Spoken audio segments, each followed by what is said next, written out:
Hello, everybody, and welcome to our November 2025 newsletter. We're sending this newsletter out at the same time that we're sending physical mailouts for the Q3 market updates. We apologize for any delay there. Canada Post threw a little bit of a wrench in our plans there, but those should be landing in your mailboxes in the next couple of days, hopefully. And for those of you who aren't on that physical mail out list, that's exactly why we're sending out this digital newsletter to keep you in the loop as well. So, just a quick snapshot on Q3 stats. It's been a buyer's market to nobody's surprise for the vast majority of 2025. We saw some built up demand actually coming into this year. It was interesting. November and December of 2024, we saw kind of unusual levels of sales. And even in January, it was a strange start to the year. I was in a number of multiple offer situations myself. And then, of course, January 20th, Donald Trump gets into office. And let's just say that it put a lid on real estate sales for most of 2025. So yeah, buyers market conditions through most of the year. It's been really interesting watching the number of sales for 2025 versus 2024 are almost identical. Like they're right on pace with each other. That's been very interesting to watch. And so have the average and median prices as well. So it's been like almost a flat market all the way across between 2024 and 2025 so far. Inventory levels are up as they have been most of the year, and again, that speaks more to the buyer's market conditions as already referenced. And then the last part of the newsletter is talking about the BC Real Estate Association's forecast for 2026. I agree with their forecast. I do think that we're seeing interest rates drop.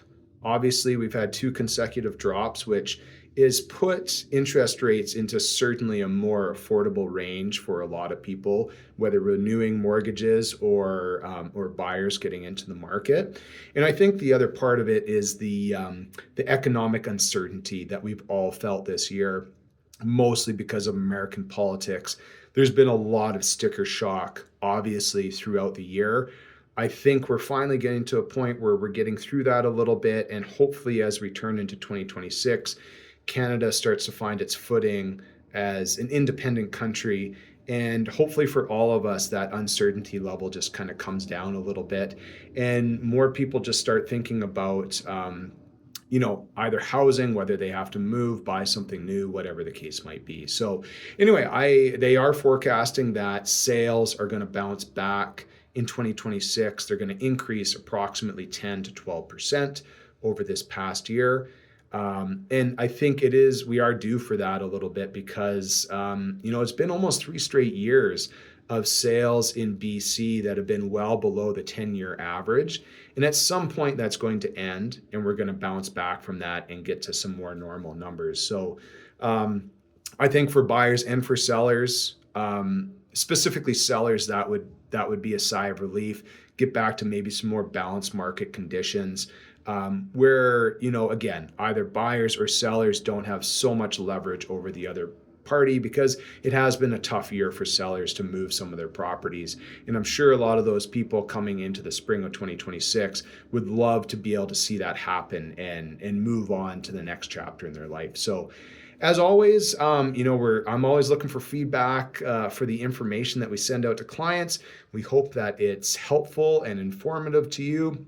You can always shoot me an email, give me a phone call. My door is always open. So I look forward to chatting with some of you in the month of December. We're going to be putting together our gift packages as we usually do, sending out mail outs. I'm going to be driving around the city. I'm sure I'll bump into a couple of you along the way. So I wish you all the best for the month of November, and we will talk to you sometime soon. Thank you.